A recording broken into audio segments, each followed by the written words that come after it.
Que aparece que está online. Sim, agora acho que nós já estamos online. E aí, deixa eu ver como que funciona isso aqui.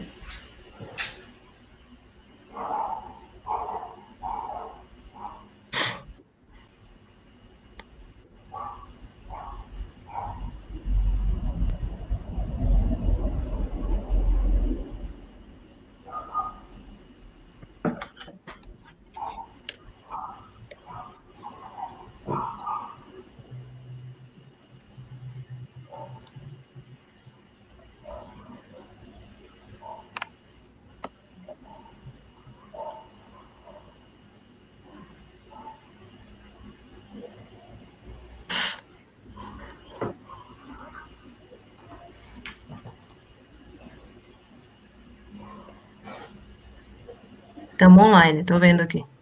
Então, tem 11 pessoas online agora, o pessoal está entrando.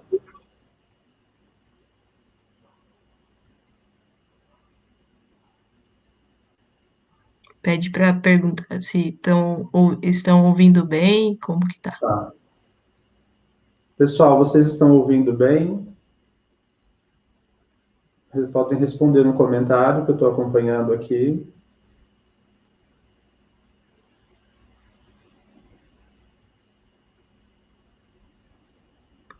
Nós temos 18 pessoas online agora, 9 pela minha página e 9 pela página da clínica. Maravilha.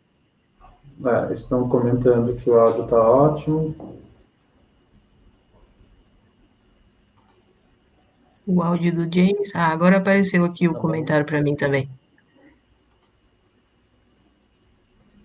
Tá, então Maravilha. legal. Vocês podem ir dando feedback. Nós temos 20 pessoas online agora.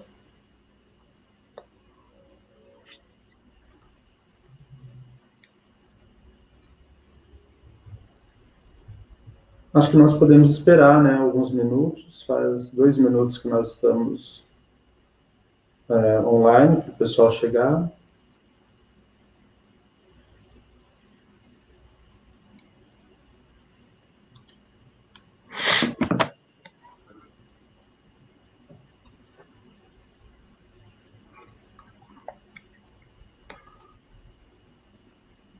Beleza. Boa noite.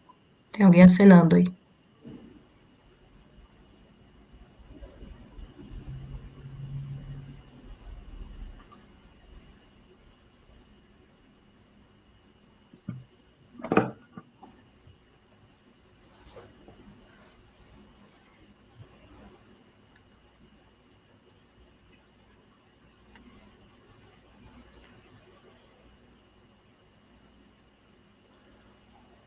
Bom, eu vou explicar um pouquinho, então, para quem já está online, qual é a ideia do Café com Prosa.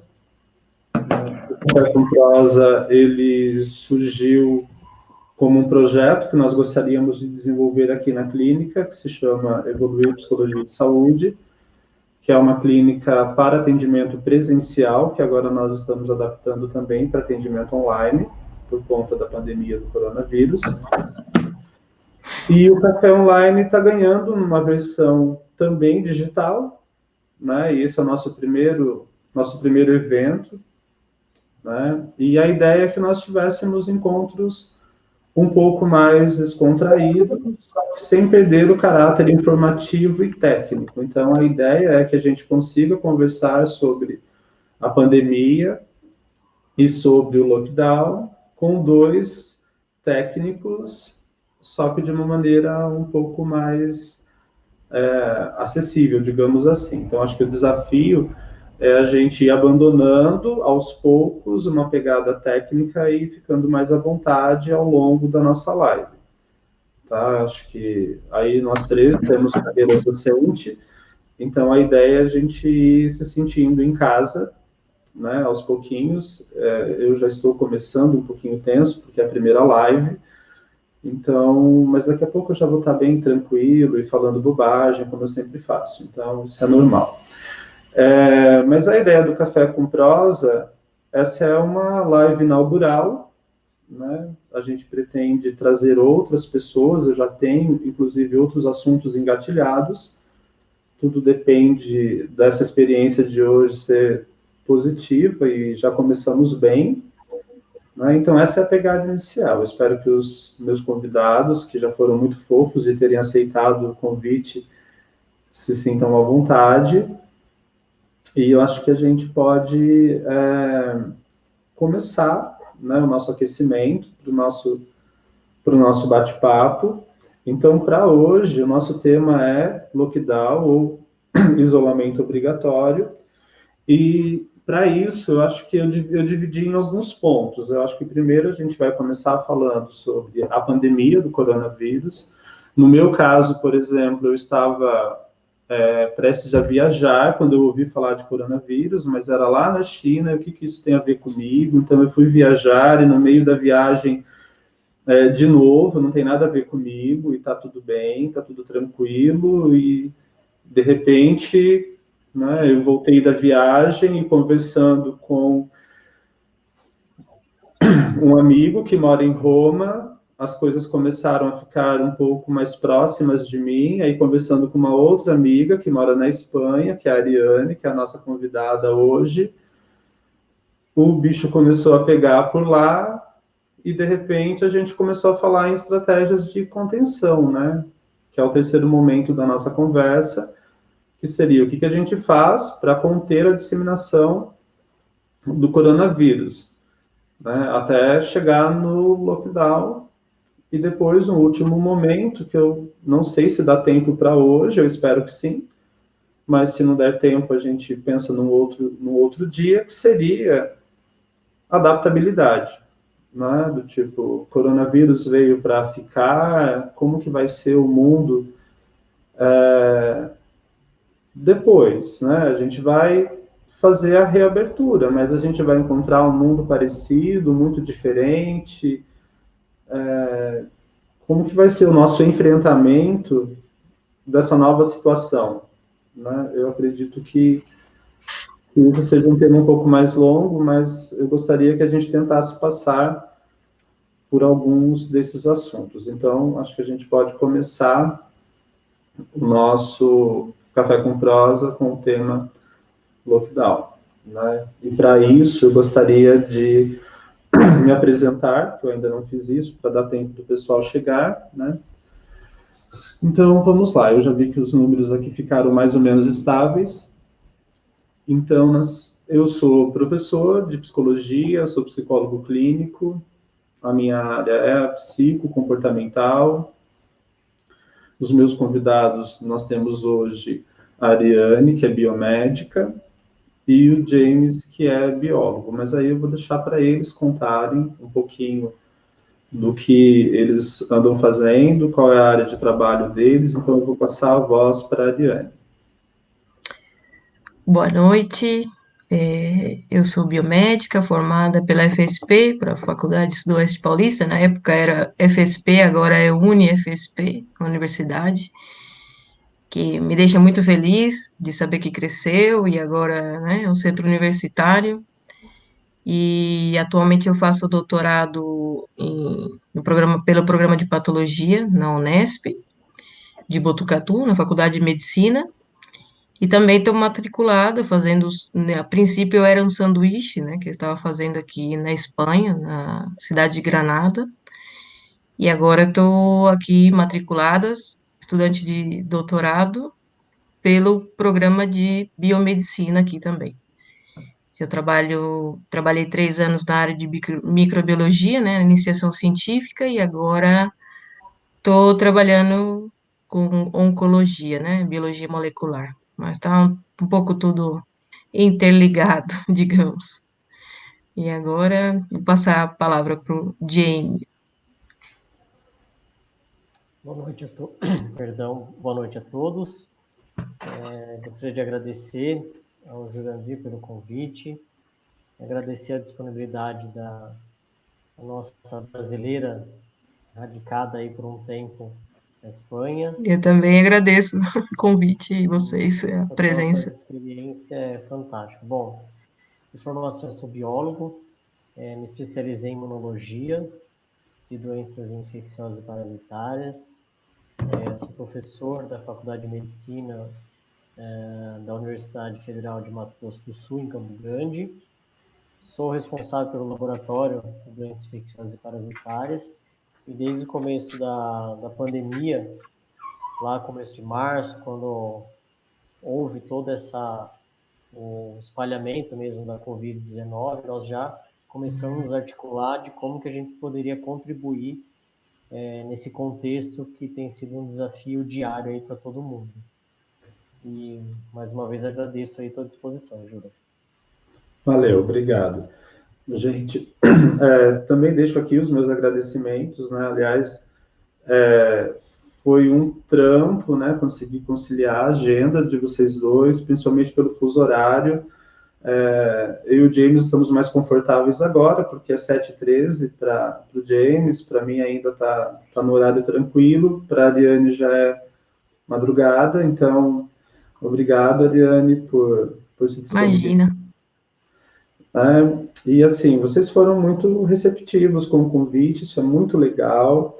E aí eu queria deixar por conta do nosso especialista em Covid, então, em coronavírus, um pouquinho da explicação. James, o que é Covid, o que é coronavírus, por que a gente fica o tempo todo falando de Covid-19, coronavírus, é a mesma coisa, não é? Por que a gente fica lavando a mão o tempo todo e todo mundo vai pegar coronavírus? Que papo é esse que todo mundo vai pegar coronavírus? Todo mundo vai pegar coronavírus, por que eu tenho que ficar em casa? Pois é.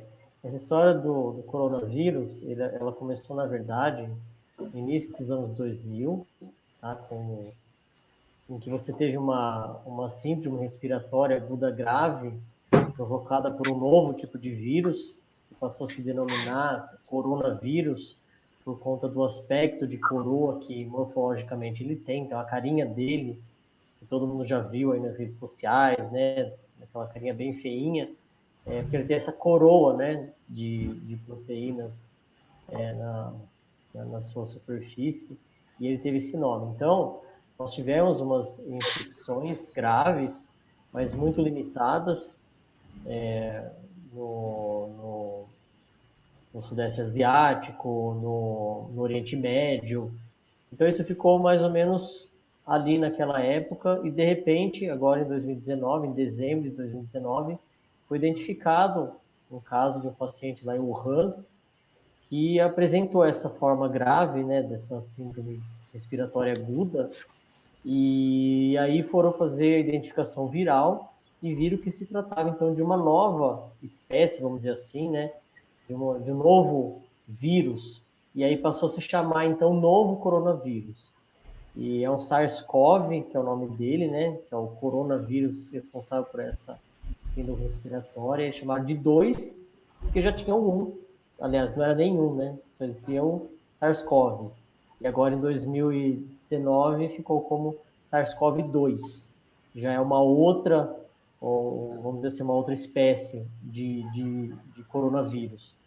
E aí, em janeiro, em fevereiro, no começo do ano, essa síndrome respiratória provocada por esse vírus em particular passou a se chamar, então, Covid-19, né, fazendo, então, uma referência a doença provocada pelo coronavírus, e 19 porque foi o ano que o caso lá em Wuhan foi identificado. E é um vírus que tem surpreendido a todos, é óbvio, é notório, todo mundo está sentindo na pele isso. Ele tem um poder de transmissibilidade muito grande, né? Então, essa questão de usar máscara, de lavar a mão o tempo todo, álcool gel, tudo isso para tentar evitar essa transmissão, porque ele é um vírus que transmite muito rápido, ele é muito resistente, né? Então, isso tem assustado pesquisadores, gestores e toda a sociedade de modo geral. Entendi. Aí é interessante porque, assim, embora ele se dissemine muito rápido, parece que também, como que eu posso dizer, destruí-lo não é tão difícil, por isso que a gente pode usar água e sabão, as medidas são acessíveis. Sim, Só sim, que ele esses se espalha vírus, muito rápido, essa é a questão. Esses vírus, eles têm na sua parede, né, na sua estrutura, viral, é muito simples. Então, é muito fácil de ser destruído com sabão, com álcool gel. É diferente, por exemplo, de outras bactérias, fungos, que são mais resistentes, que tem uma parede que envolve esses micro-organismos mais rígida, mais dura, e impede a ação dessas substâncias. Mas o vírus, nesse caso, ele é um vírus, tem uma cápsula, um capsídeo muito, vamos dizer assim, um envoltório muito tranquilo para detergente, para álcool e outras substâncias de uso Tá. comum. Eu ainda continuo sempre intrigado e me deixo um pouco incomodado, por exemplo, quando as pessoas falam assim, ou quando eu escuto alguém dizendo assim, mas estão falando que todo mundo vai ser infectado. Então, se eu penso assim, se todo mundo vai ser infectado, por que eu tenho que me proteger? O negócio é sair para a rua e já era, vamos meter o louco. Isso Não é? muitas pessoas, de fato, A pensam questão é desse todo jeito. mundo ser É infectado muito... na mesma hora, né? Que é É, colapsar o sistema de saúde pública. é exatamente Tem que isso. dispersar as infecções, a contaminação, né? Tá, entendi. Bom, com relação às medidas de disseminação, quais você acha, James ou Ariane, que são as melhores, por exemplo? Eu acho que as mais básicas a gente está meio até cansado de Sim, saber. isso está Acho que bem são, batido já esse papo de. são as medidas de higiene. Eu acho que a última que a gente adotou foi a máscara, que de repente eu fico pensando assim, por que a gente não começou... Aliás, essa é uma pergunta, por que a gente não começou a usar máscara logo de cara? Do tipo assim, poxa, eu fiquei em casa um tempão e agora eu posso ir no supermercado de máscara. Eu deveria ter colocado a máscara e saído logo de cara. Bom, do ponto de vista biológico, né, como é uma nova doença, ninguém sabia muita coisa, né? Não, Agora, a gente foi aprendendo com o tempo a tomar algumas atitudes. E aqui no Brasil, especificamente, nós tivemos um problema sério de falta de máscara, né? Não tinha estudo, não tem, a época que foi implantado isso, evidências científicas de que era, de fato, alguma coisa que poderia proteger. Né? E passar do tempo, todos fomos aprendendo. Agora eu quero ouvir da área o que é a experiência, se na Espanha teve essa preocupação inicial da máscara, que aqui não teve, né? a comunidade científica parou, né? Na verdade, os epidemiologistas era previsto uma possibilidade de pandemia, porque a gente sabe que a maioria das doenças infecciosas elas provém de animais, não?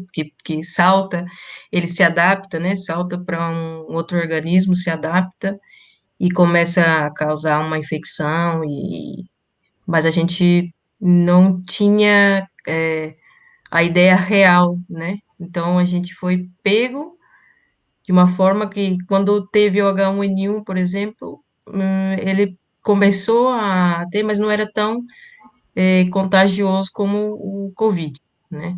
Então isso se alastrou e tomou uma proporção astronômica muito rápido. Eu acho que ninguém estava preparado para isso. A Espanha, eu creio, a Espanha foi um pouco por trás da Itália, né? A gente começou a ver o que estava acontecendo ali e a gente vem 6 dias desde da dissipação do vírus, né? Do contágio, a gente está 6 dias atrás da Itália. Então, a Espanha foi meio que vendo o que estava acontecendo lá e fazendo aqui, né? Então, no princípio, eu também não tinha a ideia da máscara nem nada. A gente demorou um pouco para tomar atitude, eu creio. Quer dizer, eles, né, o governo aqui. Tá, então na verdade o cenário é o seguinte: nós temos aí uma doença nova e os especialistas não são especialistas, porque se a gente não conhece, então ninguém é especialista, porque ninguém sabe o que está acontecendo e a gente ficou perdidaço, essa que é a real. Então ninguém era especialista em Covid-19, afinal de contas é de 2019. E isso é muito interessante, porque de repente eu vejo todo mundo no Facebook borbulhando formas de resolver e soluções mágicas, e todo mundo manja muito e manja demais. E E, na verdade, está todo mundo chutando, né? Essa que é a real, né? Do A tipo, ideia do álcool gel, né, que foi absurda, que a galera começou a fazer o álcool gel pensando que o álcool 96 graus era eficaz. Na verdade, o professor pode explicar isso mais que eu, mais porque que a gente precisa um pouco de água para aumentar, né, o tempo de diminuir o tempo de ebulição do álcool para aumentar a eficácia. Então, isso ficou uma loucura, né? O álcool gel, a receitinha que fizeram com gelatina, essa gelatina que faz doce incolor, não sei, com álcool 96 graus. cara, eu No acho muito. começo a gente acabou meio que voltando, né, a, a uma coisa tão empírica, né, as pessoas tendo suas ideias, tendo suas... E sendo que você, apesar de não conhecer o Covid, né, você tem outros vírus que estão aí no ambiente, então era só usar essas evidências já existentes para evitar esse tipo de... que foi um espetáculo, né? Eu, por exemplo, no começo, uma colega minha, ela me passou um álcool gel que o pai havia produzido e, meu Deus, quase caiu minha mão. A hora que eu senti, só de sentir o cheiro, minha mão já caiu. Era uma mistura de querosene com álcool. Meu Deus, Nossa, era uma coisa assim, absurda. Demorou tipo umas 8 horas para corrosivo. sair o cheiro da minha E não mão. pega o coronavírus Total. porque cai a mão. Como é que você Isso, vai é. Não, passar para o rosto só de se cai a mão? cheirar já caiu a mão. Então, assim, e esse é um problema de uma sociedade em que a ciência está longe, né? Se a ciência estivesse Sim, mais próxima, se a ciência fosse mais traduzível, né? Se a ciência fosse mais traduzida dessas pessoas, com certeza teríamos soluções mais interessantes, não coisas absurdas, né? Mas isso demonstra o desespero inicial das pessoas e essa capacidade até um pouco altruísta do brasileiro de querer estar sempre ajudando de alguma forma, né? olha, tem uma pergunta interessante aí. Conseguem ver? A cloroquina. A cloroquina. Ah, Qual que é Qual a seria? opinião sobre a cloroquina? você fala, Posso Ali? falar um pouquinho? Na Pode. verdade, é que assim, o que, na minha visão, né, do ponto de vista científico, a cloroquina e outros não foi, a cloroquina foi a que ficou famosa, mas não foi o único composto que, né, que utilizaram na intenção de conter o coronavírus. Por que que eles estão tentando medicamentos e compostos já conhecidos? Porque já se sabe os efeitos colaterais e tudo. Porque desde o princípio de você descobrir um composto até chegar na farmácia, né, e para poder comprar, isso é um caminho muito longo, é uma fase de pesquisa que começa primeiro do descobrimento, depois os testes em sílico, são testes são simulações que a gente faz no computador, depois vem a parte da célula, a parte animal, isso tarda, infelizmente não tem uma solução imediata para a situação. E a cloroquina é uma coisa que a gente, a largo prazo, a gente não sabe o que pode acontecer, a gente não sabe se uma pessoa que tinha uma chance de cura do coronavírus vem a óbito, não se sabe se foi por um medicamento ou se foi mesmo pela infecção. James, tem uma opinião sobre a cloroquina? Claro. Uma estratégia, que nem a Ari falou, claro, você usa aquilo que você tem de mais seguro, que é uma droga já existente. Isso foi feito para diversos antirretrovirais utilizados para HIV, por exemplo, que é um vírus, então vamos buscar antirretrovirais. A questão da cloroquina foi pelo aspecto anti-inflamatório, né? Que ela tem um efeito anti-inflamatório. É E associada já à que é uma azitromicina síndrome também, se eu não me engano. e associada à azitromicina para evitar uma infecção secundária bacteriana e também até a azitromicina tem um poder também imunomodulador interessante. Então, assim, essas combinações, elas surgem daquilo que você tem, você precisa usar. Existe até um termo que você faz um tratamento até por compaixão, né? O termo que eles usam quando você não tem opção, mas você tem alguma droga já eficaz que você coloca. E isso surgiu através de um estudo francês que deu o que falar, que viu que tinha uma comprovação, isso animou toda a comunidade médica, só que aí ele tem um viés de desenho um erro tão crasso, que ele foi até despublicado recentemente. Então, ele nem pode mais ser utilizado como uma fonte de evidência científica. E a partir daí, por ser uma droga barata, de ser uma droga relativamente disponível, né? Todo o mundo começou a fazer ensaios clínicos, que são pesquisas científicas voltadas justamente para você poder avaliar ou não se aquilo é um efeito placebo, né? Ou se é um efeito de fato verdadeiro. Você tem desenhos, você tem um rigor metodológico, você tem assim um valor por trás disso econômico grande que tem que financiar, que Sim. tem que pagar por isso. Então, assim, é um investimento muito E alto, o muito tempo sério. hábil também. O tempo, a seleção de quem entra, quem não entra. Então, os estudos tem, todo dia você vê estudos sendo publicados por grupos experientes, por grupos respeitados, por revistas que submetem esses trabalhos a outros pesquisadores para ser avaliado e tem demonstrado que não tem efeito algum, né? Que pelo contrário, se pode desencadear arritmia, se pode desencadear outros problemas renais. Então, não há evidência científica de que a cloroquina funcione. Em resumo, tá? Tem outras drogas que estão surgindo que têm um poder mais interessante, que nem tem a droga, o antirretroviral para ebola. Agora, da cloroquina, eu queria dizer o seguinte, que esse efeito anti-inflamatório que se tem, que é importante numa síndrome respiratória aguda, grave, porque é basicamente uma tempestade, né, de substâncias inflamatórias, a cloroquina dá um efeito muito tardio, após semanas, né?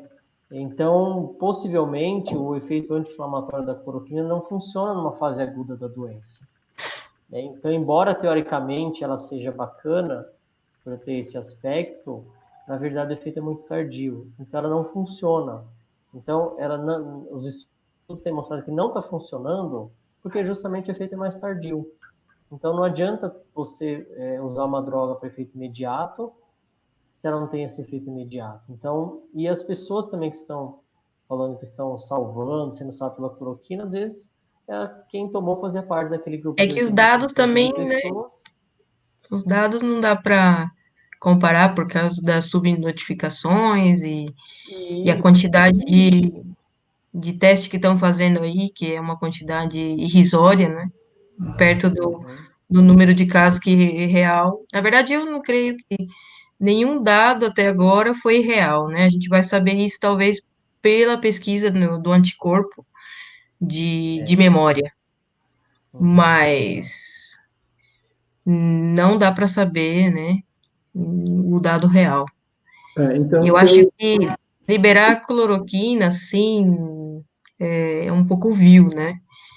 Eu acho que é muito arriscado e perigoso, e não sei. tá, o que eu entendi, então, não só do que vocês estão falando, mas do que eu já tinha visto, é o seguinte: eu até montei aqui um esqueminha. Eu tenho uma doença nova, ninguém sabe o que fazer, todo mundo desespera, e a gente vai achando até soluções caseiras, o que seria natural, desde fazer álcool em casa, e aí o que me sobra é procurar uma substância conhecida e ver o que Sim, acontece. Uhum. E nesse desespero todo, a cloroquina vem aí como uma possível salvação, que é vendida como uma possibilidade, mas a comunidade científica não produz conhecimento dessa forma de testar logo em contexto clínico. Você faz ensaios laboratoriais primeiro, durante todo uma fase mais segura, digamos assim. Tem várias Essa fase fases. já foi feita. A comunidade científica fez estudos clínicos rápidos. Isso tem sido feito. E o resultado Muitos foram até mesmo assim. cancelados. E muitos foram cancelados, inclusive, porque o efeito foi muito pior. E tem um princípio ético em que, se você tem uma droga que ela começa a dar muito efeito colateral e não tem resultado, você é obrigado a suspender a pesquisa. A OMS suspendeu essa semana um grande estudo mundial com a cloroquina. Tá, então, na verdade, assim, é uma questão de que os resultados com estudos clínicos rápidos já demonstram que não é efetivo, isso é fato. Não viram Então, nenhuma associação. E a tá, ciência não funciona tão rápido assim também. tá. Eu não sei, eu tô por fora, eu creio que estão fazendo o uso da cloroquina, o quê? Brasil e Estados Unidos. Eu não, Os Estados aqui Unidos na têm Europa eu não escutei em nenhum lugar falar do uso da cloroquina. Tinha uma pergunta de uma pessoa do faturamento, já perdi. Ah, indústria farmacêutica, será? Produzindo um outro sal com a mesma composição da cloroquina? eu acho que se é o mesmo sal, então é a própria cloroquina, né? Seria só mudar o Sim. nome? Seria isso? Pode ser que eles mudam a fórmula aí, às vezes, né? Não sei. A A molécula. cloroquina, na verdade, ela já se usa a hidroxicloroquina, né? Ela já é uma Sim. forma, uma mudança da molécula da cloroquina, que ela tem um efeito colateral menor, né? Mas eu acho que o que o Walter, né, ele quer dizer, se há possibilidade de alguma indústria farmacêutica usar o mesmo princípio, chamar de outro princípio, esses rigores farmacológicos, Walter, são muito criteriosos. E toda a comunidade científica fica de olho. Então, Tá, ou seja, isso é dificilmente pouco provável que colocar aconteça gato ou por não é lebre, provável. viu? Todo mundo quer descobrir uma cura, mas todo mundo também quer A refutar corrida da cura e da vacina, né? mas também eles ficam muito de olho, né? Então, e assim, hoje em dia é difícil você ter só uma indústria farmacêutica sem estar, às vezes, com uma instituição pública de ensino. Nos Estados Unidos é muito comum essa associação das universidades com as indústrias farmacêuticas. Então, o controle sobre isso ele é muito rígido. É uma burocracia que a gente não faz ideia. Bom, então deixa eu ver aqui um comentário que eu acho que vai encaixar aqui para a gente. Peraí. Já estão falando de uma segunda fase da Covid, mas eu queria chegar num outro probleminha aqui. Da não adesão. Aqui.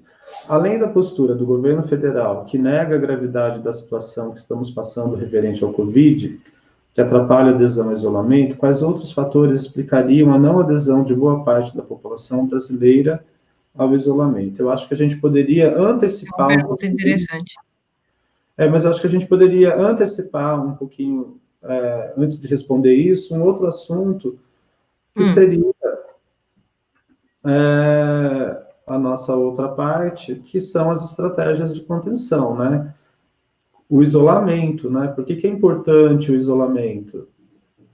Né? O que é o isolamento vertical? O que é o isolamento horizontal? Isolamento inteligente? Isolamento? Se isolar? Não se isolar? Eu quero dar uma festa, gente. Não quero ficar isolado. Entendo isso. pode A começar, Tiara tem a James. melhor experiência, ela passou por tudo já.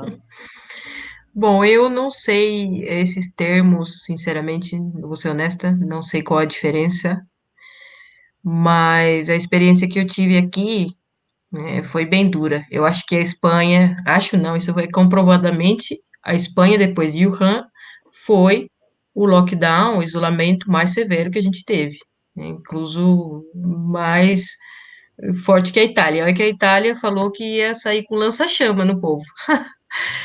Aqui a gente começou a quarentena, né? Não sabia, o governo não sabia o que ia fazer. Então a palavra era quarentena. Dia 14 de março. Dia 14 de março saiu o pronunciamento, né, do presidente, que é o Pedro Sanches. Ele falou que a gente ia começar a quarentena. 2 horas depois, a polícia já estava na rua, tirando. Isso foi num sábado, se eu não me engano. Tinha algumas festas, né, particulares, que estavam um aglomeramento de pessoas, aglomerado de pessoas, a polícia foi lá, já desfez a festa. Então, assim, ele falou e já funcionou, já começou a entrar em ação. E a gente não sabia, né, se realmente ia ficar fechado, como que era. E, de fato, eles começaram o isolamento total de todas as pessoas, e inclusive os moradores de rua, né, os mais idosos, eles isolaram os idosos em um galpão, isolaram os indigentes também num galpão, que tinha todo o serviço básico para eles ali, atendimento médico, e a gente não podia sair. Então, assim, isso foi, a princípio, 15 dias. Alguns dias antes de passar a quarentena, né, veio o Pedro, o presidente, novamente, fez outro pronunciamento dizendo que ia prorrogar a quarentena por mais 15 dias, com medidas mais severas. Aí a gente tinha que ir ao mercado fazer compras grandes, porque se a polícia pegasse a gente com 2 pães, a gente ia ser multado. E assim, é multa. Eu moro na rua principal aqui de Granada, então da minha varanda eu vi tudo. Eu vi a polícia levando os indigentes, né? Eu vi a polícia passando multa em todos, que o pessoal não estava entendendo muito bem. Então, quando mexe no bolso, o pessoal dá 2 passos para trás. Depois, a gente teve a parte mais severas, que é o uso de máscara, todo mundo de máscara, não podia fazer compra, tinha que ser, aconselhamento era de uma pessoa fazer compra na casa e sempre ser essa mesma pessoa. E assim, explicar. E depois veio o exército, né? O exército na rua também. Então a gente não podia sair assim, de jeito nenhum. Eles têm uma unidade que se chama UME, que é a Unidade Emergencial, né, do Exército, que eles começaram a desinfecção, né, a asepsia de locais. Então, eles passavam com uma roupa que parece, assim, uma roupa de astronauta mesmo, né, com toda a proteção, com hipoclorito, né, passando, água sanitária, essa água que a gente usa para desinfectar as coisas na nossa casa, passando na rua, lavando todos os sítios, todos os locais de comum uso, e isso eles fazem até hoje, né? Então, foi esse nosso cenário aí, e no final das contas a gente ficou 2 meses assim, até chegar às fases desescaladas que estamos agora. Todavia, a gente não saiu ainda da quarentena. Tá, Isso então começou em vamos 14 de março. Ariane, você está usando o termo quarentena e a gente também usa o termo quarentena aqui. Esse é o Aí, termo que está no boletim oficial deles, quarentena. então, e a gente também está fazendo quarentena, mas a gente pode sair, a gente vai comprar 2 pãezinhos, desde que a gente use máscara. Então, tem alguém aqui, eu acho que foi. Deixa eu ver se eu libero o Doug aqui, ó. O Doug até pergunta aqui, vou ver se dá para encaixar uma pergunta do Doug. A gente vai na padaria para comprar 2 pãezinhos e a gente volta para casa, a gente vai no mercadinho para comprar só pouca coisa e volta. E eu me lembro de conversar com você, que estava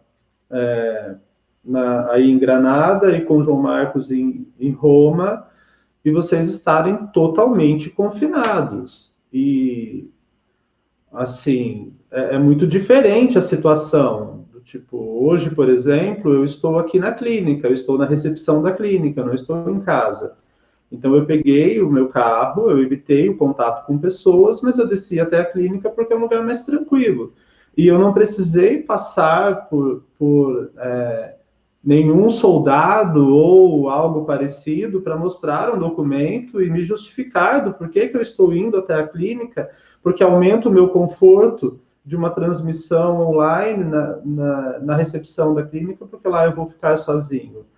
Né? A situação de vocês é muito diferente. Eu fiquei muito muito Foi chocado. chocante, na verdade. Eu fiquei bem chocada. A gente teve, imagina, né? Eu moro com uma espanhola, né? E ela tem um filho, o filho dela veio de Madrid, no dia 12, de surpresa, para aniversário dela. E ele tinha uma entrevista em Málaga, que é perto aqui, de emprego, uma entrevista importante. E para você ver como a lei funciona, né? Aqui, ele veio, ia ficar uma semana e ia voltar para Madrid, né? Porque a vida dele é lá. E ele é esportista, atleta, e imagina só. O nosso apartamento é bem pequeno. Ele chegou aqui, começou essa história da quarentena, né? Porque esse é o nome que eles deram. E ele não pôde voltar, porque fecharam todas as fronteiras de cidade, né? Então, ele ficou com a gente aqui preso os 2 meses. E sem poder praticar esporte, sem poder. Porque ele foi, coitado, ele foi comprar um. Ele falou. Ele sempre quis um videogame, né? Um PlayStation 4. Ele foi comprar um videogame, o exército parou ele, perguntando onde ele estava indo. E fez ele mostrar documento e tudo, e comprovar que ele foi comprar um videogame e ia voltar para casa. Ele foi buscar, na verdade, ele comprou online e só foi buscar. Imagina, um menino de 21 anos que não podia. Ele é árbitro, né? Ele trabalha como árbitro de basquete. E ele não podia fazer nada, porque ele tem um apartamento pequeno, ele tem quase 2 metros de altura, ele ficou dormindo no sofá aqui, com a gente 2 meses. E ele teve um problema de ansiedade e tudo, então eu acho que assim, os efeitos colaterais do que a gente teve aqui ainda estão surgindo. Sim, eu me lembro, por exemplo, de conversar com você e você falar assim, olha, deixa eu mostrar para você como é que é a situação aqui, e você abriu um pouquinho a janela e tinha um soldado na esquina, Tem. né? Teve outro momento também que você me mandou uma foto de uma roupa pendurada na janela Ah, é e que o vizinho, assim, um vizinho nosso que veio a óbito por causa da infecção, da doença, né? então, aí assim, meu, a forma de sinalizar é pela janela, né, para evitar qualquer tipo de contato. Então eu pensei assim, meu, Eu acho que mais por forma de luto também, né? tá, entendi. Isso pra... Porque como as pessoas não existe o velório, não existe. Aqui tem algumas pistas de gelo, né? De patinação. A gente teve um problema, um colapso também nas funerárias, né? Não tinha caixão para todo mundo. Então, começaram a acumular os corpos nas pistas de patinação, quando a gente estava no pico da coisa. Sabe o que eu acho que é interessante isso? Porque, por exemplo, quando a gente fala em lockdown, para mim, que é o tema, né, de hoje, para mim é a situação onde parou tudo, parou. O lockdown para Hum. mim parou geral, né? Não é essa coisa ainda intermediária que a gente está vivendo. Para mim, a gente ainda está no momento de nós diminuímos o trânsito, digamos assim, o fluxo. Eu deveria ter parado mais, mas eu ainda não tenho uma parada tão rígida, digamos assim, né? Alguns serviços ainda funcionam. Então, quando eu penso assim, poxa, a gente não teve um colapso do sistema, a gente não teve um colapso de saúde, um colapso do sistema funerário. Quando eu Acho que a lembro, gente está tendo mais não está sendo notificado, eu não sei. Eu vi que Manaus está com colapso, né, funerário.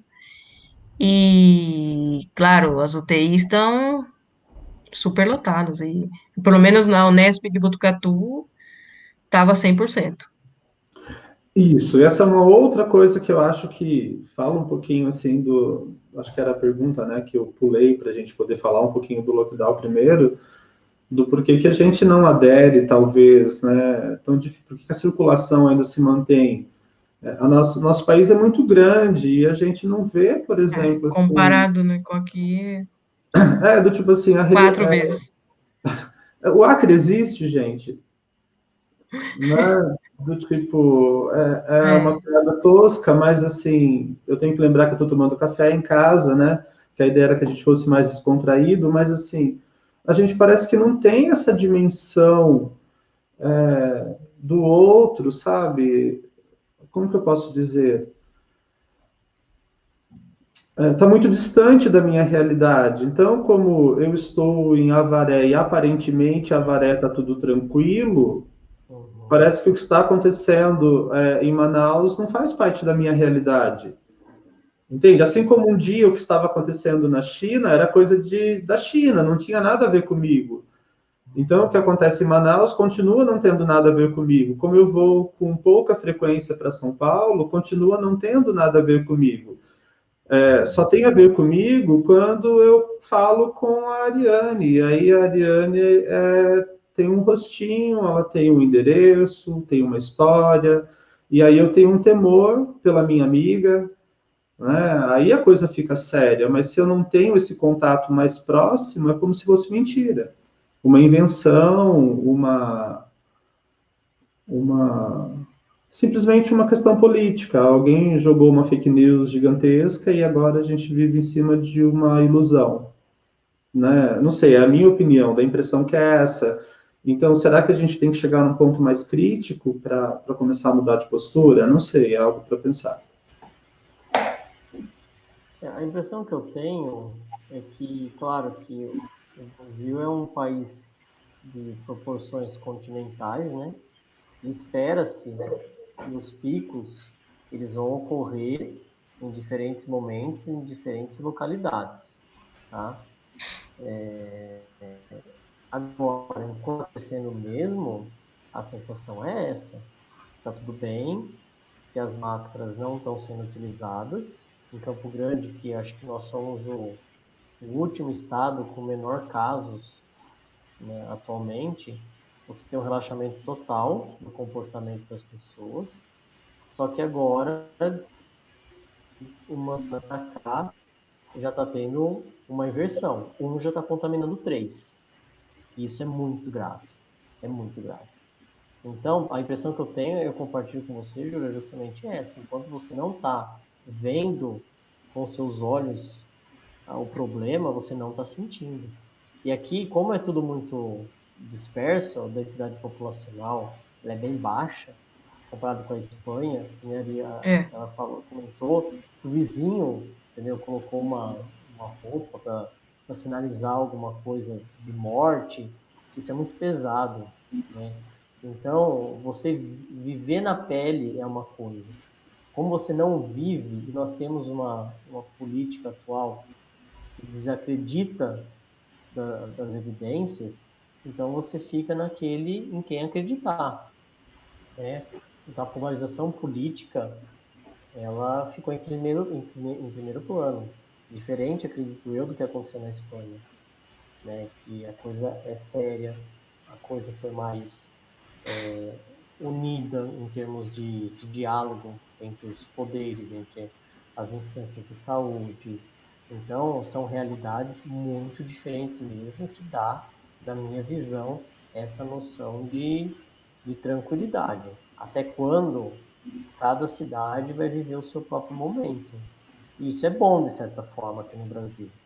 Você imagina se todas as cidades é, tiver um problema ao mesmo tempo. Então, acho que um pouco também do que a gente está vivendo hoje é porque em março foram tomadas algumas atitudes, principalmente em São Paulo. Eu falo que sim, Campo Grande, nós não tivemos ainda o pico disso porque fechou fronteira, ônibus, aviões, é um local turístico, então fechou muito cedo. E isso teve uma consequência que foi um número baixo de casos, mas também a noção de tranquilidade, que agora está todo mundo tranquilo, né, numa é, ilusão, mas os relaxa, dados né? já O vêm, povo relaxa. relaxou, mas, e assim, pelo que eu estou entendendo dos epidemiologistas, serão ciclos, tá? Vai reabrir, depois fecha, reabre, fecha, até não ter uma vacina aí para controlar isso. A- Caso Aqui a tá. gente está levantando a quarentena agora, né? Então funciona. A princípio eram 4 fases, né? 0, 1, 2, 3 e 4. Na verdade são 5. A zero, a gente tinha hora controlada para sair. Então, saía das 6 às 10 da manhã, depois passava a UME, né, limpando tudo, depois das 8 às 11 da noite. E isso na fase zero. Agora, na fase um que a gente está agora, né, Granada está na fase um. Algumas cidades passaram para a fase 2. Cada fase, 15 dias, em teoria, né? Só que quando eles viram que cada cidade respondia de uma forma às fases, por exemplo, Granada é uma cidade que aumentou os casos, começaram a subir os casos de novo, eles mantiveram a Granada na fase um. Era para a gente já estar na fase 2.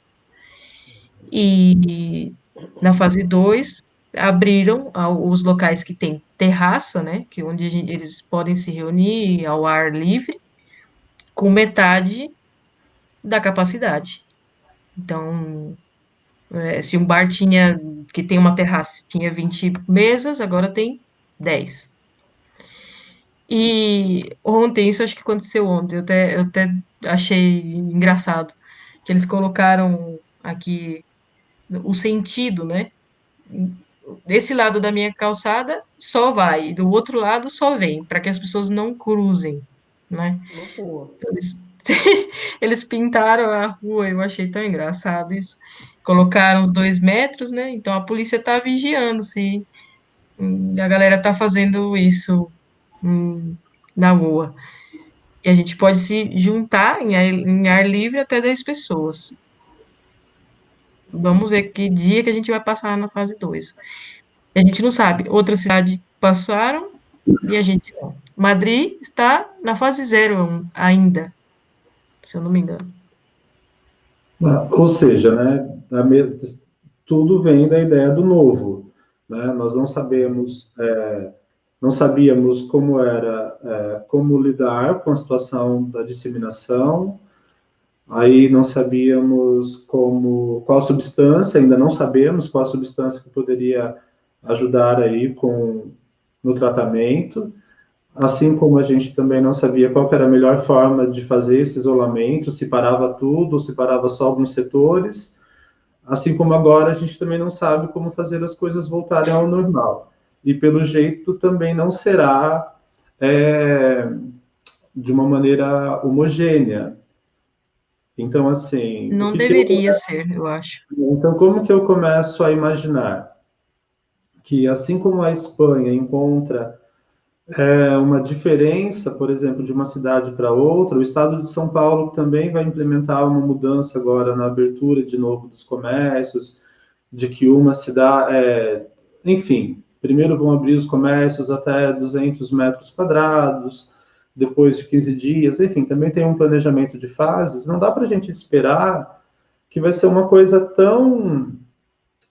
Essa semana deu tudo certo, daqui 15 dias todas as academias estarão funcionando, depois de tantos dias todos os cinemas em todas as cidades, né? Pelo jeito a gente vai ter que testar, porque no fundo ninguém sabe a melhor forma e nem como as pessoas vão se comportar diante dessas possibilidades de mudança. Então, talvez a gente saia, pode ser que se não houver a colaboração em massa, a gente tenha que regredir, como está acontecendo com Granada, o que era para ser 2 semanas, é isso? Já são 13 e não saiu da fase zero. É isso, Ariane? Eu Não, a entendi gente errado. está na fase um, a gente deveria estar na fase 2.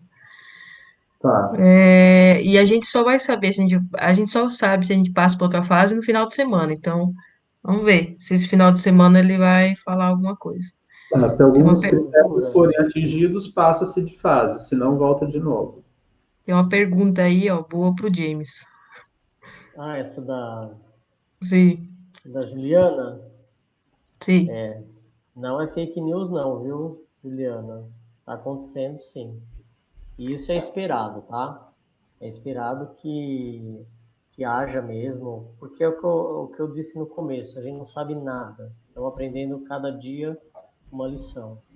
E é possível mesmo que haja esses ciclos, né, que você chamou de fase, né, a segunda fase do Covid, ou ondas. Isso é de certa forma, já esperado, porque até você não ter uma vacina, se você tem um vírus circulando, e ele é um vírus que transmite rapidamente, não tiver imunidade, a população, vai acontecer. Agora, uma coisa que eu queria complementar do que o Júlio está dizendo, Júlio, que embora a gente esteja falando de relaxamento, o relaxamento ele sempre tem que vir acompanhado de ações de saúde pública. Tá? Então não adianta nada você ir relaxando se você não tiver também por trás toda uma estrutura em saúde. E eu queria destacar basicamente 3 pontos que são cruciais para ter sucesso no relaxamento. Tá?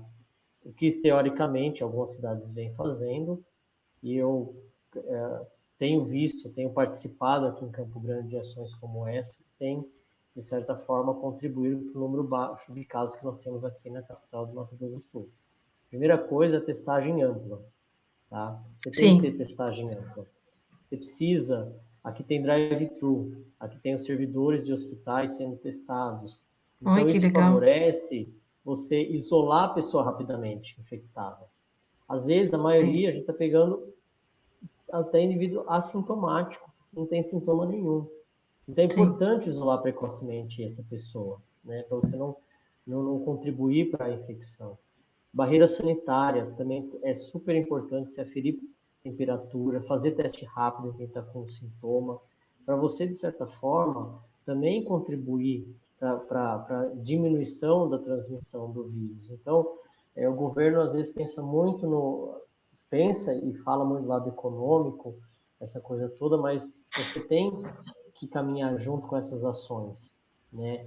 De promover a testagem, o isolamento precoce dessas pessoas.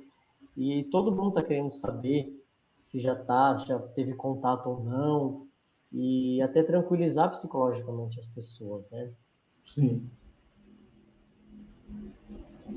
mas essa sim. parte da imunização, a imunização, né, o anticorpo de memória e tal. E se, bom, é o que passa com a gripe, não? Que às vezes tem que ir atualizando a vacina. É Isso é complicado, uma né? pergunta que eu tenho para você também, da parte da Pois é. mutação, da adaptação do vírus. Até agora, o que os pesquisadores verificaram é que está caminhando para que haja uma proteção, tá? Pelo menos para alguns meses, tá? Tem Ah, indícios científicos que alguns meses que ainda o vírus não mutou numa tal forma que interfira na possibilidade do organismo fazer novos anticorpos, né? O vírus também é esperto, né? Ele tem que sobreviver, assim como a gente também. uhum. E os vírus são super inteligentes, né? Então eles também têm seus mecanismos de evasão, essa coisa toda. Mas até agora os estudos têm mostrado que está conferindo uma proteção aí suficientemente aí para ter uma vacina. Agora, se daqui 18 meses, 12 meses, o vírus mutar, isso ainda a gente não sabe como, não tem evidência nenhuma e não tem resposta ainda, porque o vírus não mutou a esse ponto, falando de literatura de hoje, tá? E que parece que sim, quem teve contato, sobreviveu, teve anticorpos, está protegido aí para os próximos meses. Outra coisa foi a origem, né? A origem do vírus é natural, mas a É, origem, né, da proteína, do spike novo aí, que se adaptou ao humano, que falam que a fake news da história de que foi criado em laboratório, que a China criou um, um pequeno, uma pequena arma biológica, e eu li na Nature, né, publicaram um artigo que explica que fizeram um mapeamento inteiro do vírus, da proteína, dizendo que ele tem origem natural. Você tem alguma coisa para falar disso? não, assim, tá todo mundo. A gente está começando a fazer sequenciamento, o mundo está fazendo sequenciamento. Temos pesquisadores de bioinformática que analisam, né, essas sequências, né, genéticas. Não, isso é muito claro. Isso é muito claro que não houve nenhum tipo de manipulação. Isso foi uma ideia meio doida do Conspiratória. francês, do Luc, né, que é o do Montagnier, que foi o que descobriu, um dos pesquisadores que descobriu o vírus da AIDS, junto com o Robert Gallo, né, americano. Os dois vivem brigando até hoje por isso, então eles são bem Ai, polêmicos meu Deus. já. E Essa o academia que briga. Montagnier, e o Montagnier, então ele quis polemizar um pouco aí, mas a comunidade já mostrou, a comunidade científica já mostrou que não tem esse... Nós tivemos aqui o Zika, por exemplo, que todo mundo Chikungunya, esquece, Maiaro. e o Zika surgiu aqui dessa forma tão agressiva, né? Então, só assim, o Brasil fez uma nova estirpe de Zika vírus. E não é, os vírus estão no ambiente, é o homem que está A história do tá pesticida, né, que você invadindo. tá falando. Entendeu? Então tem uma série de coisas aí que é tudo mesmo que a gente julga culpando na China, mas aqui mesmo nós temos graves problemas de infecção viral, febre amarela, dengue e todas essas arboviroses. Então, assim, é meio conspiratória essa questão da China produzir. Pô, Sim, mas a galera ou a gente não comprou, tem né, a moral para ideia produzir de... um novo vírus, né? Tipo o Zika, nós não tivemos moral de ter essa Não, capacidade, é uma brincadeira. Ou seja, não foi um vírus aparentemente Não, produzido em laboratório. e é Né? normal, viu, Júlio? E até as expectativas é que surjam outros daqui para frente, assim como tem surgido desde sempre na humanidade. Tá. Eu acho que aí a gente pode entrar, então, até porque a gente chegou à nossa 1 hora de live, né? Está rendendo o assunto.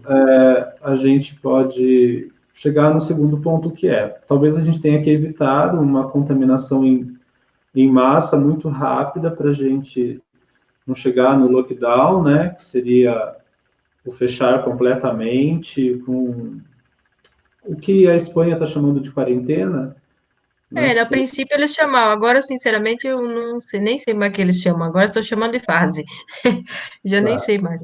Mas então, de qualquer Tem vários forma, modelos, vários tipos, né? independente do nome que se dá para isso, a gente já está querendo sair. Nem sei se a gente entrou no lockdown, mas eu já quero sair dessa situação. Vai longe, Jura. Vai longe, A gente quer voltar né? para a situação e aprender a encarar tudo isso. E aí o James até já citou a questão de se adaptar, né, no sentido, não é de se adaptar, de trazer um pouco de, como que eu posso dizer, de saúde mental, um pouco de tranquilidade emocional, de cuidar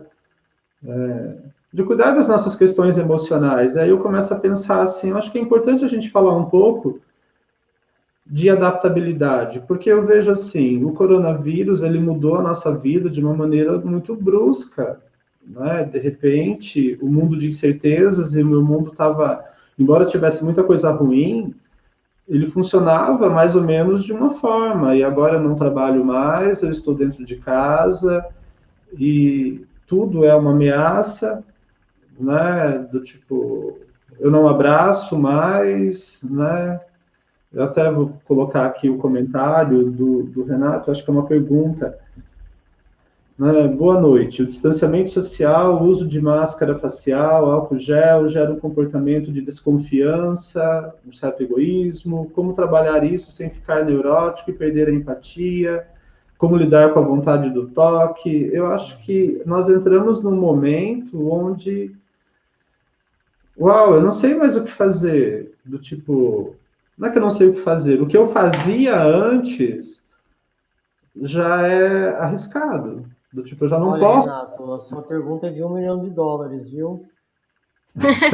Sim, Você conseguiu essa resposta, acho, né? é reinventar, né, as coisas, eu acho que a Ah, é gente difícil. não estava Sabe que preparado para isso. eu fui no médico agora à tarde, né? E geralmente, qual que é o nosso hábito, né? A gente toma um banho, a gente se troca, a gente passa um perfume. Na hora que eu passei o perfume, eu falei, gente, mas pra que eu preciso passar perfume? Eu tomo de máscara, ninguém vai sentir meu cheiro, né? Então, assim, tem coisas que a gente não sabe o que vai acontecer. Muitas pessoas estão surtando, isso é fato. Eu acho que essa é uma discussão, Júlio, que você, enquanto psicólogo, assim, é fundamental ter essa discussão, porque é o que acontece, é o que é a realidade nossa, né? E só complementando uma pergunta sobre a máscara, né? De fato, a máscara, para esse uso comunitário, ela é super eficiente, já foi demonstrado. Intra-hospitalar, não. Tá? Intra-hospitalar é outro tipo de máscara, tá? Mas para a população, de modo geral, essa máscara caseira é super recomendada mesmo. Então, até é melhor usar uma máscara caseira no dia a dia do que usar até uma máscara que pode estar em falta no serviço de saúde próximo de você, tá? Eu, a Tá, princípio, também, eu como biomédica mesmo, a princípio eu tinha as minhas dúvidas da máscara, né? Porque a gente sabe que a molécula, né? A Aham, partícula viral, esse é muito pequeno, né? E a máscara ela tem um poro, dessas máscaras comuns, né? Ela não tem um filtro mais, uma malha mais cerrada para não entrar o vírus. Então, eu uhum. tinha essa ideia de que também não seria tão eficaz, mas de fato é uma primeira barreira, né? Uma barreira. É a barreira, É melhor que exatamente. nada. Perfeito. Melhor que nada. bom, então vamos lá. Em termos de material, James, com relação a confeccionado, o importante é ter duas barreiras, que já vai diminuir bastante a possibilidade, não se Uhum. tem nada assim tão específico, é É, isso? é o que eu disse. É barreira. É o que a Ari disse, né? Disse, só complementando, é uma barreira. Você tem que ter um distanciamento no ambiente mais aberto, tá? Não é ambiente hospitalar. Ambiente hospitalar é outro tipo de contexto, que aí sim tem que ser máscaras pelos profissionais de saúde, máscaras que de fato façam essa contenção dos aerosóis, são partículas muito pequenininhas. Essas máscaras caseiras não consegue reter, óbvio, né? Mas como barreira, perfeita. Deve ser usada assim. Tá, então, pensando Essa outra pergunta é para você, Jura. tá, se eu acho que faz mal, então vamos lá. O que que eu imagino, né? Eu penso da seguinte forma, eu acho que o primeiro momento com relação ao coronavírus, a essa nova realidade, seria como qualquer outro evento ameaçador. Então, eu tenho aqui um cenário de medo, de ansiedade. A minha primeira resposta diante de um estímulo ameaçador é a resposta de fuga ou esquiva. Então, de tentar fugir, eu vou me amedrontar, meus níveis de ansiedade vão aumentar muito. Só que eu acho que a gente vive num cenário que a informação entra dentro da minha casa, né? Então, por mais que eu me esconda dentro dela, eu tente me esconder, como que eu posso dizer? A minha mãe explicando para minha sobrinha por que ela tem que não ia para a escola, né? Por que ela ficava em casa? Ela vai ficar em casa até o coronavírus ir embora, como se o coronavírus fosse, sei lá, o cachorro que está rondando a casa. A gente vai ficar aqui quietinho até o coronavírus ir embora, né? Então, assim, só que como a mídia entra dentro do nosso lar, a gente está o tempo todo no Facebook, o tempo todo no Instagram, a gente está o tempo todo na TV, eu acho que a gente não fica tão blindado de um conjunto de informações. E isso eu imagino que realmente atrapalha bastante a nossa saúde emocional. Porque o filtro, quando a gente está amedrontado, ele fica debilitado. Tá? Então, assim, um exemplo seria se a gente pensar viajar de avião é um meio mais seguro hoje. Se você for comparar estatisticamente, o número de acidentes aéreos é muito pequeno comparado com um acidente de carro. A questão é que quando você vai viajar e você fica sabendo de um acidente aéreo, você fica extremamente assustado. Então dá a impressão que é muito Maior o perigoso problema. andar de avião, só que você está mais seguro dentro de um avião, até pela quantidade de pessoas envolvidas na manutenção de uma aeronave, do que o cuidado que uma pessoa tem com o seu carro, né? Que as pessoas não fazem a revisão, enfim, a gente não vai entrar nessa questão. Só que quando você está amedrontado, esse filtro, você fica buscando informações que que justificam o seu olhar assustado para aquilo. E aí ele focou aqui numa grande mídia que é a Rede Globo, mas a gente pode acusar a Rede Globo como qualquer outro, que fica o tempo todo querendo mídia. Sim, a Né? parte disso é oportunismo, né? Que é uma E, pandemia, né? É o pior cenário que a gente pode imaginar de uma doença contagiosa, infecciosa. E isso, isso exatamente. gera muito oportunismo político, econômico, então cai um, surge outro, e eu acho que é a Isso. parte da mídia também que está manipulando. A Globo Então, a sempre minha resposta para isso manipulou. Então, a minha resposta para essa pergunta é sim, acaba gerando um aumento no nível de ansiedade. Por outro lado, então, nós precisamos evitar todo e qualquer tipo de informação. Também não acho isso legal. Não. Não, porque Né? senão a gente não fica na realidade também. Isso, Posso porque fazer uma senão eu me isolo da ponderação? realidade. Oi, James. Fazer uma ponderação. Nem a Ari comentou, você comentou, é uma pandemia. Isso já muda tudo, tá? Já. Isso já é uma coisa sem precedentes na história moderna. Agora, uma coisa a gente tem que tomar cuidado, é claro, a gente não pode ficar na televisão o tempo todo, né? É até uma oportunidade de repensar isso. Agora, o que eu vejo é que nessas grandes emissoras, você não tem qualquer um falando. Você não tem qualquer pessoa que está se expondo e falando besteira. Então, você tem um certo controle, claro que nem sempre, tá? Mas, por exemplo, tem um jornal que eu gosto muito, que é o Jornal da TV Cultura.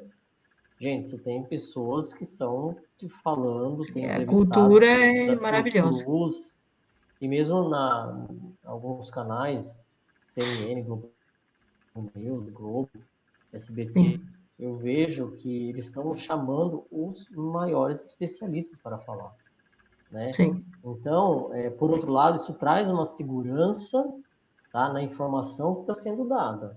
Agora, que há todo um foco na tragédia, isso é fato, isso não é de todo mal, tá? Já ouvi alguns relatos de pessoas da área de humanas relatando essa importância de você colocar a real do que está acontecendo, mas você, obviamente, teria que ter outras opções de entretenimento, ok? Agora, o que é sempre importante, você ter confiança que aquela pessoa que está falando, dando aquela informação, aquela entrevista, da Fiocruz, das universidades, institutos, Butantan, gente, isso é o que garante, entendeu? Que as pessoas não estão viajando tanto assim, É o entendeu? mínimo, Então, né? Que a gente é o pode mínimo. ter de confiança é É escutar um especialista um falando, né? especialista, e não um achismo que no Facebook está cheio, entendeu? Então, assim, as pessoas parece que gostam mais do achismo, porque se identificam mais até com a É pessoa, mais uma fácil, pessoa né? A como realidade ela, mais fácil a de realidade engolir. próxima. Aquela pessoa tem um pouquinho mais de experiência que eu, tá ótimo. É a história do curandeiro, né? O curandeiro, você quer um médico, você é um curandeiro. Às vezes, se eu tenho um curandeiro mais perto, gente, é o que eu tenho, né? Não conheço um médico, não sei o que é um médico, então, assim, só fazer uma analogia um pouco grotesca até, mas, assim, só para demonstrar que na própria fonte de informação das grandes mídias, você tem pesquisadores muito sérios que têm a informação melhor possível. Então, é saber também você não querer buscar uma alienação também nos meios que você tem utilizado. Né? É só um contraponto. Tá. Então, eu acho que o James, vocês acabaram de completar o que eu ia responder, que é assim: se por um lado um bombardeio de informações que eu não sei de onde vem, que só piora o meu quadro emocional, não é bem-vindo, eu ignorar toda essa realidade também não é bom, porque isso dificulta o meu enfrentamento. Então, talvez a questão seja saber onde procurar essas informações em fonte segura, e aí vocês responderam o que eu ia colocar, e aí eu vou mostrar um comentário aqui da onde eu, como psicólogo, acho que nós devemos buscar essas respostas. Tá? Eu sei que existem outras formas de conhecimento, mas eu vou fazer a minha defesa, que é a ciência. né? Então, nem sempre a ciência responde da maneira como as pessoas gostariam, mas para mim ainda ela continua sendo uma fonte segura, né? Então, ela é mais demorada e tudo mais, mas eu defendo isso, sabe? Que a gente tem que se respaldar em fontes científicas. E Mas pode falar. é engraçado que as pessoas pensam que a ciência é uma crença, né? Às vezes, né? Porque outro dia me perguntaram aqui, mas você acredita na ciência e não na religião? É que a ciência não é uma crença, a ciência é uma teoria comprovada, né? Por métodos que pode ser reproduzido, né? É uma hipótese que alguém que surgiu de algum lugar que foi comprovada por metodologia que pode ser reproduzida, né? Que outras pessoas podem comprovar também. Então, E que ela tem pode ser, embasamento. e que ela pode ser falseada, essa que é a diferença de um dogma. Então, assim, as verdades que se tem hoje, que se desenvolverem novos métodos, novos procedimentos, com novas formas de se buscar essa suposta verdade, pode ser alterado. Com certeza. Então, Não é 100%, né? Mas não, mas é o que se tem para hoje. Uhum. E isso, para mim, é o que tem de belo na ciência. Só que você ensinar as pessoas a pensarem dessa forma exige uma educação numa base científica que nosso país não investe. E talvez, pelo que eu estou percebendo, o mundo todo tem falhado neste momento. sim, falham.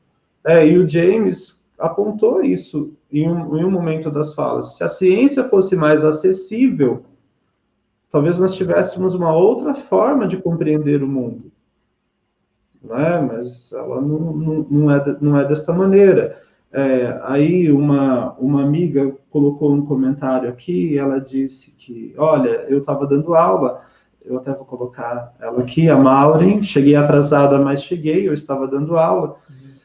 A Maureen, eu estou citando você na nossa live, porque a Maureen é uma pessoa que eu acompanho no Facebook e eu acho muito bacana, porque na segunda-feira ela está defendendo o X, aí na quinta-feira ela está dizendo, gente, aquele X não é mais X, ele já mudou, porque eu li um estudo novo que diz, ou saiu um estudo novo, e já não é mais X. É engraçado, tem uma história engraçada, que é do Stephen Hawking mesmo, né? Aquele cientista, o astrônomo famoso lá.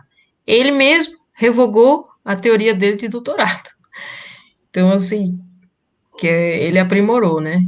Então, isso acontece também, E aí eu acho isso sensacional, porque assim, não é uma verdade absoluta. Até que se aparecer novas evidências, então meu pensamento muda, não com base na minha crença, mas com base nessas novas evidências. Só que nós não somos ensinados a pensar desta forma. O meu orientador de mestrado falava assim: você não está conversando com os dados, você está querendo enxergar aquilo que você quer. E eu falava: é claro que não. E era uma briga durante um bom tempo, até ele me provar, por A mais B, que eu realmente estava muito mais preso nas minhas crenças do que o que os dados estavam me dizendo, né? E é um exercício árduo este, né? E a gente está muito longe de formar pessoas, ou um grande contingente de pessoas que pensam dessa forma, né? eu tenho um exercício básico, é ver, comparar os países, né, que tem maior IDH, né, Índice de Desenvolvimento Humano, que tem melhores condições, melhores, estou mesclando já o espanhol com o português, que tem melhores condições, né, de vida e tudo, comparar os índices e ver que os países que detêm maior poder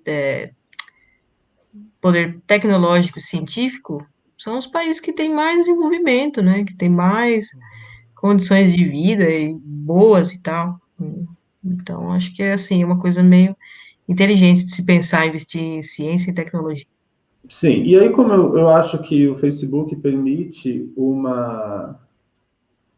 como acho que ele permite 1h30 de live, eu não tenho certeza, foi o que eu pesquisei, a gente tem um pouco tempo, eu queria voltar um pouquinho no assunto da adaptabilidade, eu acho que a ciência nos ajuda nesse processo também, né? Então, assim, ter uma perguntinha aqui, será que teremos um final feliz nessa história? E É uma perguntinha James, é para você. não, e é uma perguntinha que já aponta para o final da nossa live também, então ela é bem-vinda, Sim, né? muito bem-vindo. Será que teremos um final feliz nessa história ou vai se estender por muito tempo ainda? Vocês creem que vamos achar um medicamento eficaz que nos trará a cura?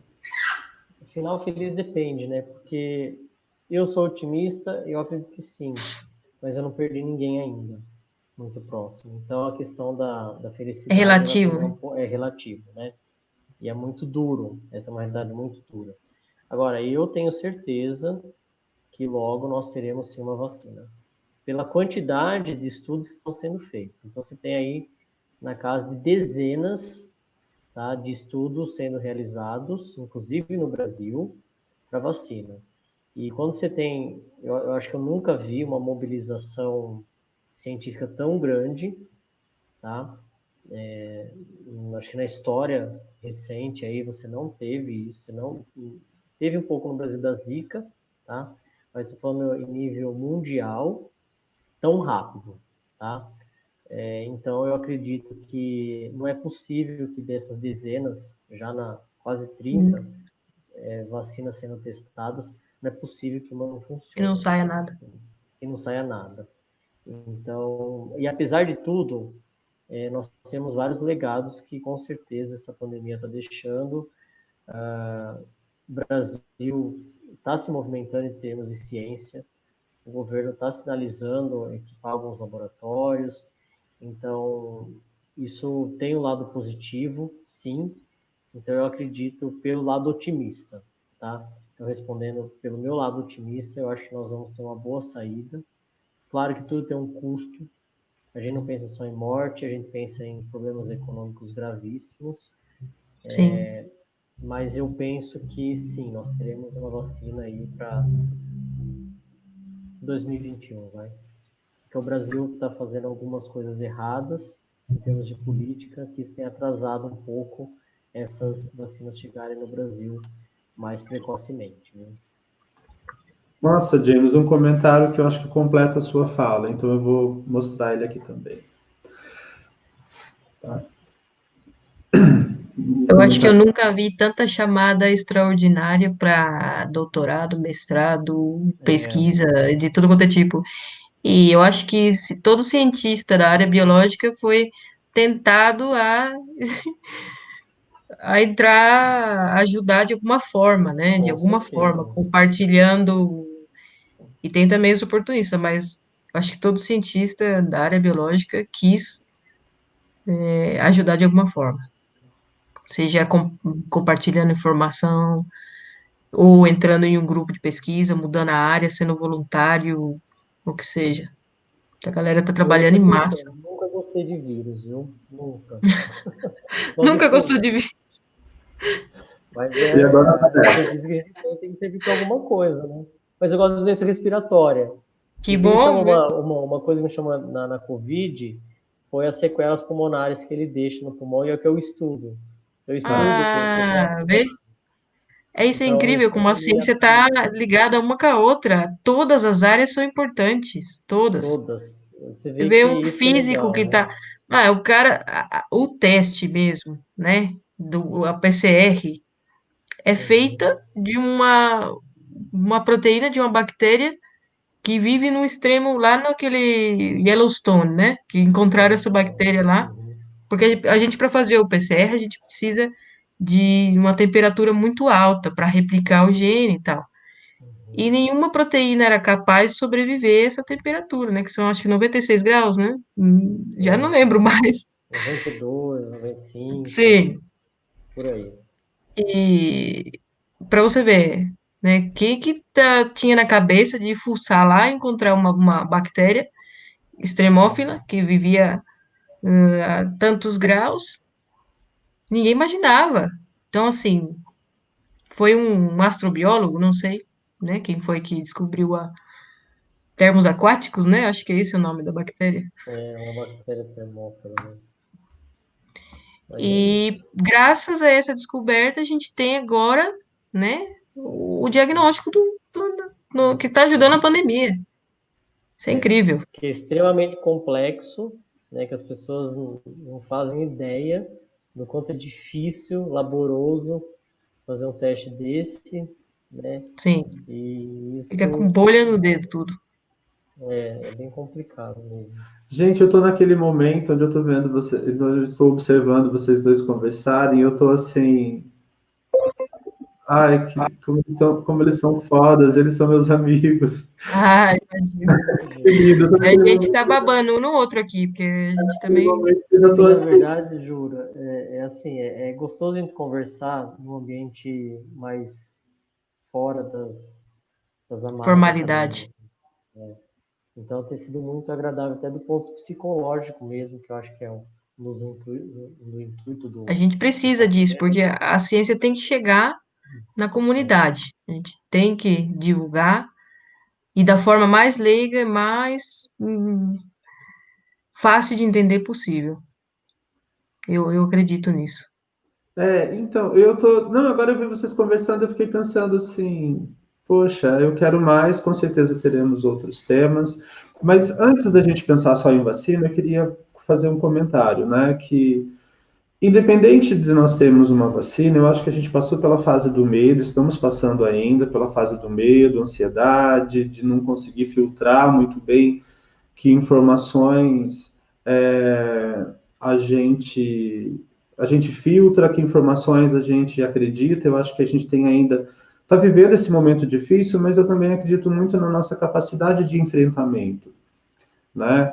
Na nossa adaptabilidade. Então, por exemplo, as pessoas já estão se questionando é, que máscara que funciona, que máscara que não funciona, como que eu vou poder voltar, como que eu vou frequentar o supermercado, ou seja, algumas mudanças comportamentais de como que eu vou voltar para este mundo que não é mais o mundo anterior, pelo menos temporariamente, né? Que eu até anotei aqui em algum momento a Ariane falou nova normalidade, eu não lembro se é antes da live começar ou nos nossos bastidores, porque eu Essa é a acho história depois da fase 3, nova normalidade, é o que eles chamam. isso. Então, assim, eu acredito nisso. Nós teremos uma nova normalidade.